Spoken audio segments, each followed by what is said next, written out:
Jazz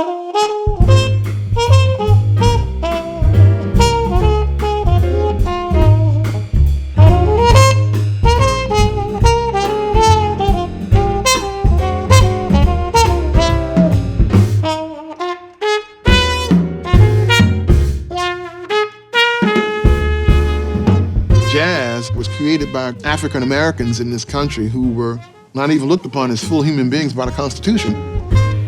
And here they are creating something that's timeless, that had no precedent in Western art.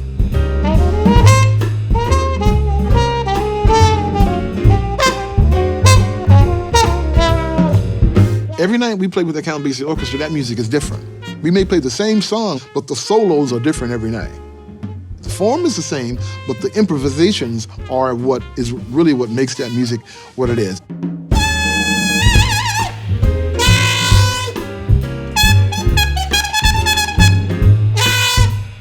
You don't even know what you're going to play until you play it, pretty much. And and the people that you're playing with influence what you actually create. So jazz is about being creative all the time.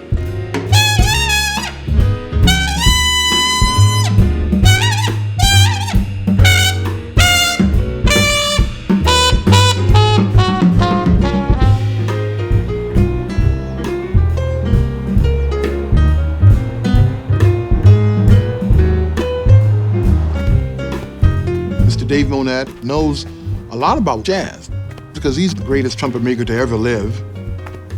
I've been playing Dave's trumpets now for about 26 years. Dean, how's this Rajna coming? Pretty good, actually. What are you working on? I got this flange is looking good. It's fitting. The trumpets that we make are truly custom made for each individual player, which almost nobody on the planet does. We don't build a horn until we know who it's going to and what are their musical priorities. And a lot of the times we've actually even heard the player play.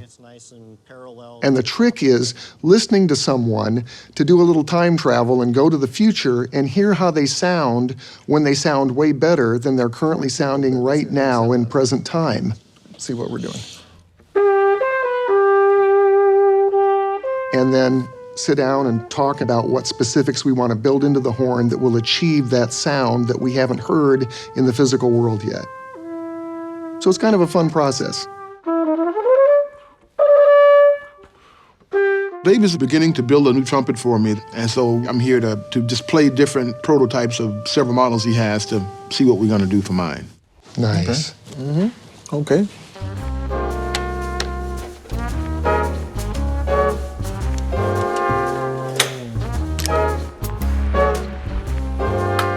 We've been doing this for 30 years and I've only made 2,600 horns. Because we want to make fewer horns and make them better. Every one of my coworkers is a trumpet player and was a client before they were an employee. I bought number 295 in 1987, and they mentioned that they were looking to add a person in the shop. And I said, well, give me a shot. And a lot has changed since, but here we are, the latest, greatest horn. So everyone here kind of has to pave their own path so that we can collectively put 150 parts of a trumpet together. There's about 4 feet of brass tubing, half cylindrical tubing, and about half tapered tubing. I'm just working on this valve casing. This is kind of where the horn starts, right here. There's 18 pieces that go together. A lot of the time goes into the alignment. It's all done by eye with the ruler, so everything's all on plane. And once I have that valve casing, then the balusters go on. And then I can start soldering on the various valve slides. Then I can make the tuning slide. Once that's done, then I can fit the lead pipe. The lead pipe is the part that is right at the beginning of the trumpet. Starts out as a straight cylinder, and then I put a mandrel in there that will be the shape of the inside of that tube. Lead pipe has a taper that is very important to the sound. And when I press it down against that mandrel, it has the perfect shape that we're looking for.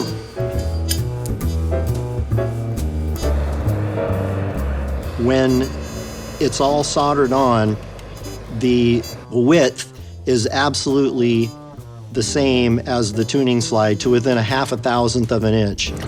And this is very important because you don't want any tension in the trumpet.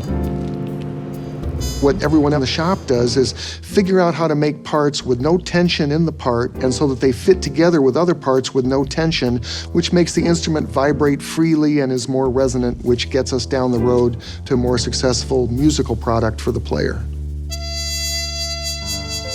And one of the players that have probably influenced the design of Monet instruments the most is Wynton Marsalis. What's up, Doc? And Wynton gets a new horn about every year. Oh, got fancy valves. Whenever I figure out how to make the next best horn for him, I just build it. I just show up with a new horn, and he plays it.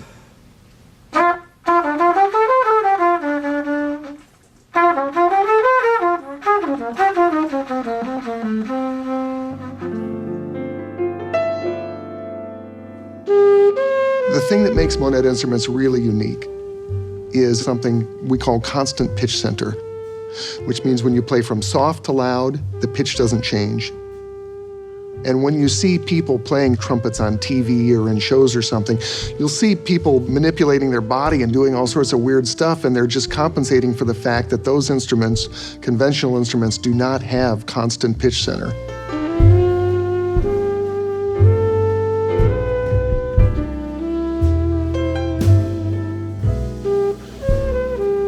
Working with Dave's instruments, I'm not struggling with it, I'm not fighting it. This is how it's supposed to be. I just play as if I'm breathing.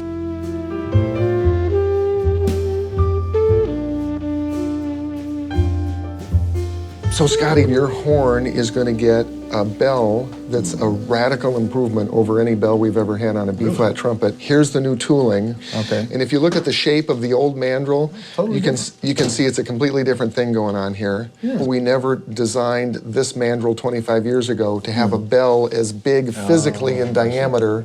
And this is the best trumpet that we've ever made to date because it's the first one that's got the new bell. Wow, man. From the new bell mandrel. The bell is the largest part of the instrument, and it's very important. First, want to true up the flare. It's a single sheet of metal that I've pre-cut out to the diameter that I want it to be.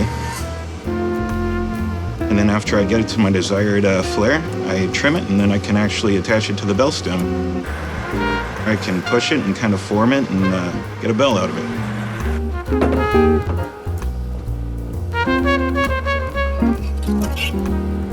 Emery has spent 2 days making this bell.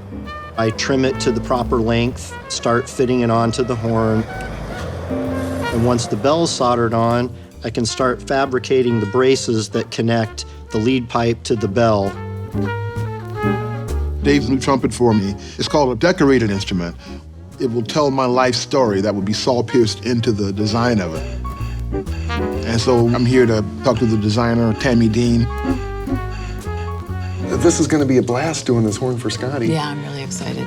So on Art's horn, which is the only one of these decorated horns we have in the shop, you know, we've got all these icons back here. We got Dizzy Gillespie and Roy Eldridge and Louis Armstrong. So Scotty, who would be the most important heroes to you that you want closest to your heart while you play? Oh, that would be, well, Dr. King, of course. I think Freddie Hubbard, Basie, Count Basie. Wynton is very important to me, you know. And it's Dr. King Sr. Actually, it would be both, but I knew seniors. And he baptized you, right? Yeah. So of those four people, is he the most grounding of the four? As far as spiritually, yeah, and just as a person, yes. Okay, so then Dr. King Sr. needs to be at the lowest part. Sounds like it, yeah. Yeah. And then Count Basie, Freddie Hubbard, and then Wynton. Wynton at the top. So then, Tammy, you'll have to figure out what we're doing for icons for all those people. Yeah. Probably gonna be able to have 18 to 20 people total on your horn. Yeah. All right, so this is going to be a year and a half away. But you're here for the long term, right? I'm here for the long run. We're ready to go. We're ready to start. Yeah.